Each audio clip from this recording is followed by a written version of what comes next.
some thoughts from the ever-improving in health Jordan Peterson and myself about the rape gangs that are rampant throughout the United Kingdom. Look, of course there was a cover-up. Of course it continues. Witness the legacy media's impressive impression of a Trappist monastery whenever Rupert Lowe's crowd-funded rape gang inquiry surfaces. Underlined zero mentions of it on the BBC, which was supposed to be covering, I don't know, news around the formerly Great Britain. Not to mention the New York Times and the Washington Post putting the kibosh on it, not one mention of it. I guess it must be totally random, right? I mean, New York Times is described as all the news that's fit to print. That, of course, accords with the leftist agenda. Guys, right now, thumb up the video. YouTube does not help this channel out. Thumb up the video and leave a comment below with your thoughts on this matter. The silence is the same one that greeted every earlier report of the organized sexual predation that somehow became a feature of multicultural Britain. Oh, multiculturalism. We need more of that, don't we? I mean, how could it be otherwise?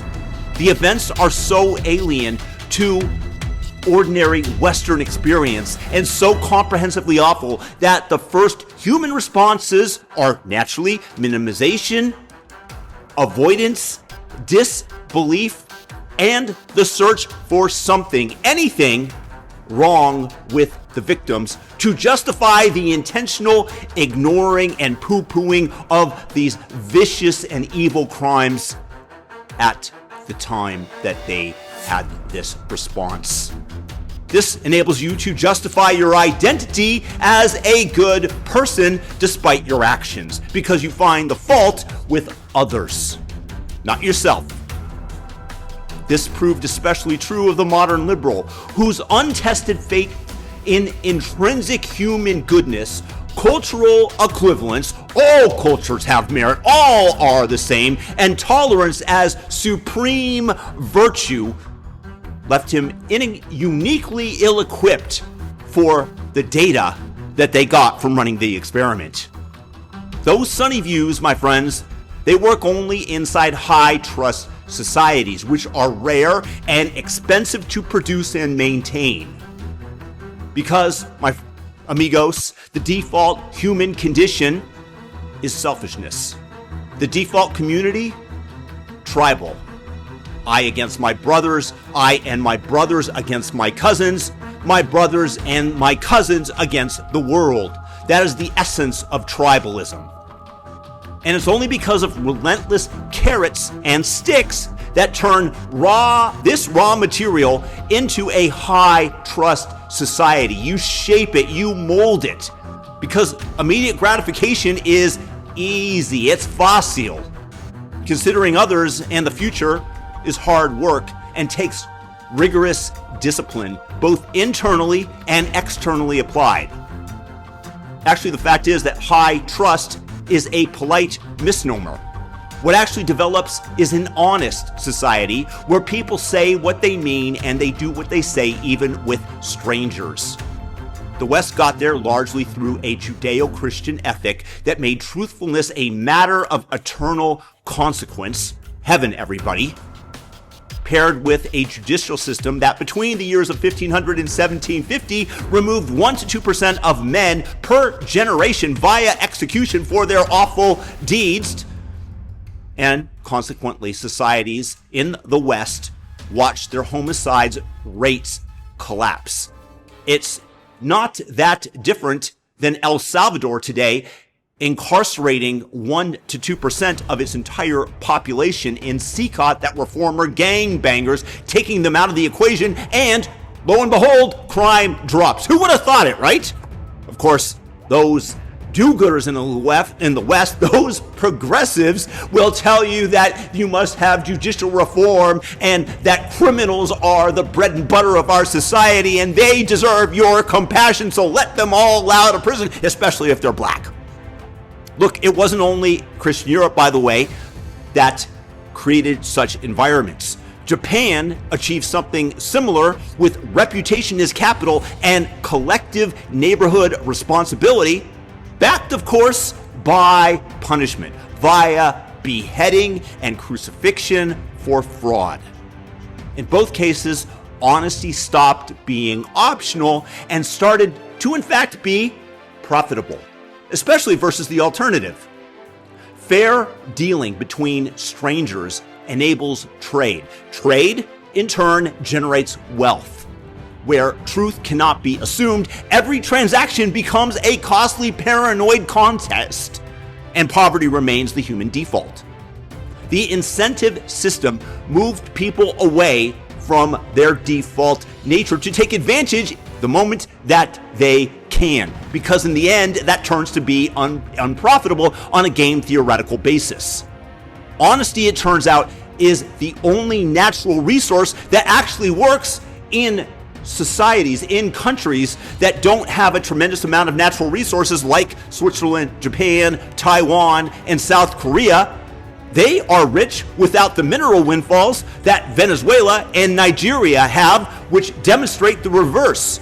Easy, unearned money breeds stagnation and corruption. Psychologists notice the same priority in language. The strongest dimension people use to describe one another is a moral evaluation. Good versus bad. Trustworthy versus exploitative.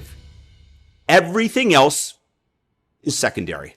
We are wired to ask first whether the person will betray us, whether or not they are honest and we can deal with them going forward into the future.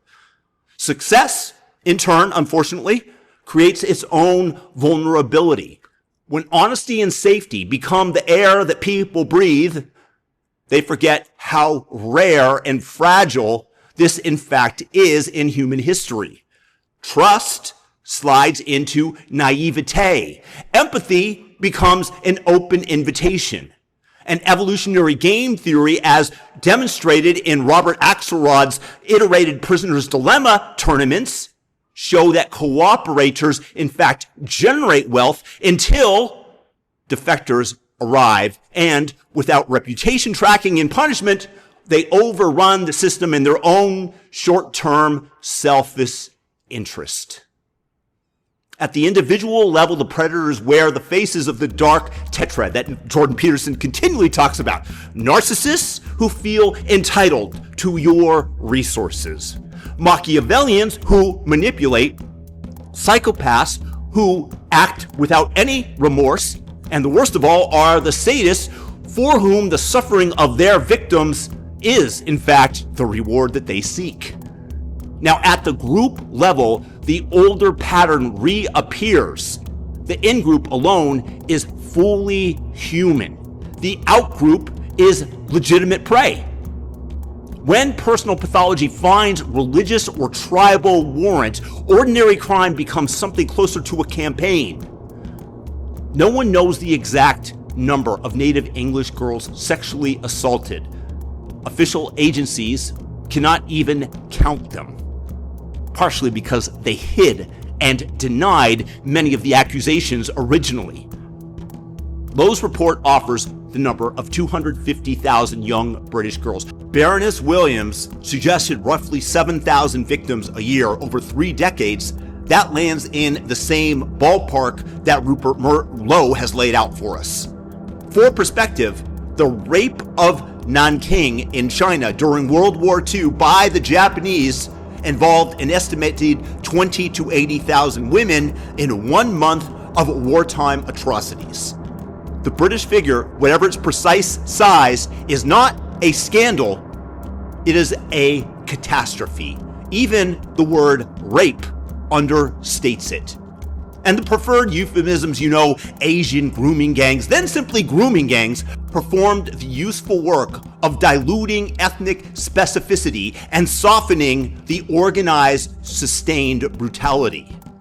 The documented networks were predominantly men of Pakistani Muslim heritage who systematically targeted vulnerable white British girls, often beginning at the ages, and this is disgusting, of 11 to 14. Survivor testimony from Rotherham, Rochdale, Oxford, Telford, and elsewhere describes the same pattern. Girls passed from man to man, gang raped, tortured, degraded, and marked with racial and religious contempt. Gora, kafir, white slags, easy meat. The point was not merely sexual gratification. Cruelty, humiliation, and the assertion of cultural superiority were in fact the point. These were not isolated opportunistic assaults. They were industrial in scale and multi-year in duration. Victims, they moved them between houses, hotels, and towns. Individual girls subjected to dozens or hundreds of men. A larger circle of kinsmen and community members knew about it all, and they remained silent. Cousin marriage and tight social bonds making secrecy, unfortunately, the default.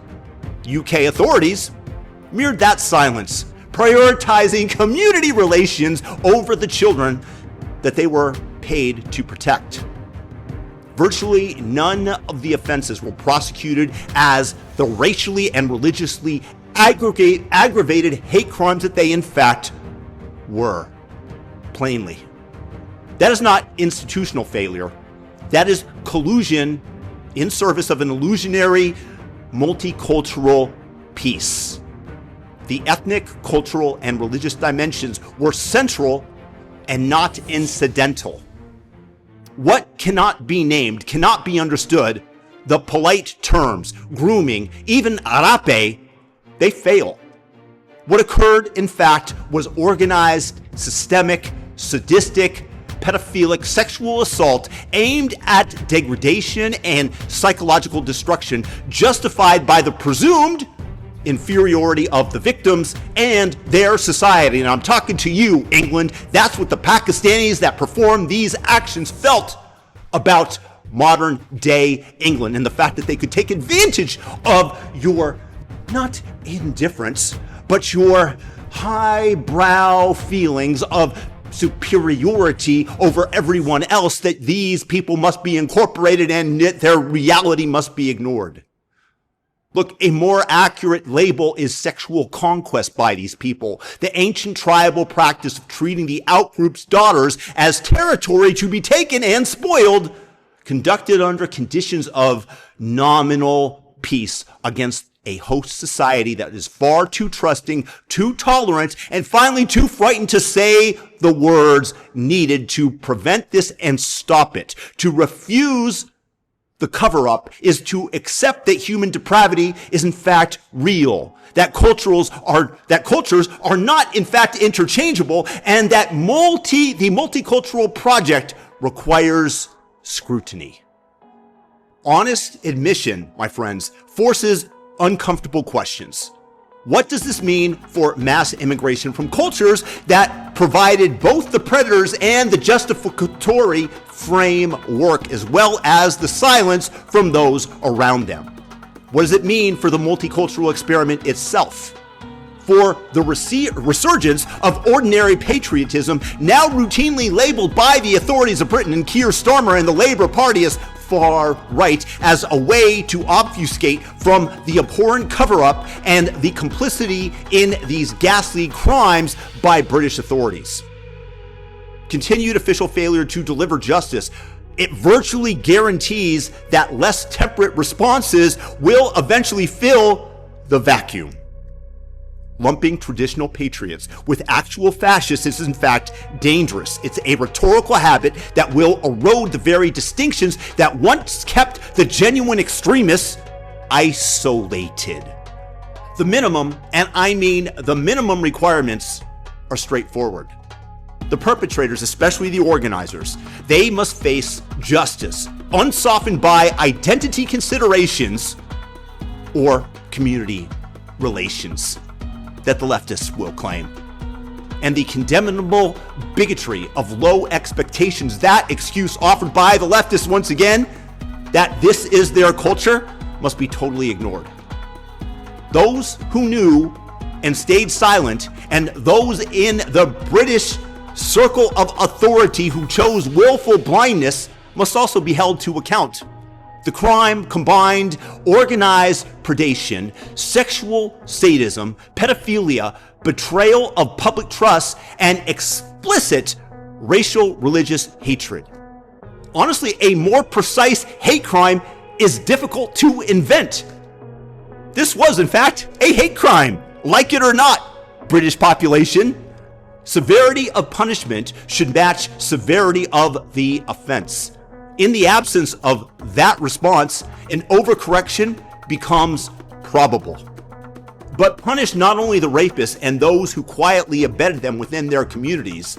The sledgehammer, my friends, must fall on those ideologues who covered up for them and used their bully positions to silence those speaking out, as they have done so repeatedly to Tommy Robinson, as they tried to alert the public of what in fact was happening and were called racist and tried to be placed in jail over and over again. Send the people that did this, I say, to the areas of Pakistan where these nobles that they imported to Britain came from, and let them try to import the British multicultural leftist values there. My honest hope is that it goes for them in those regions of Pakistan exactly as we all assume it will. Leave it in the comments what you think might happen, seriously. Look, suppressing the majority's demand that cultural norms be upheld, that serial hate-motivated rapists of children face actual consequences, does not preserve peace. It merely ensures that when the tide turns, it will turn harder and be more vicious than if you get in front of the backlash now. The writing, my friends, is already on the wall. I'm merely the one reading it to you. Pretending otherwise is no longer an option, only a more elaborate form of the original cover-up.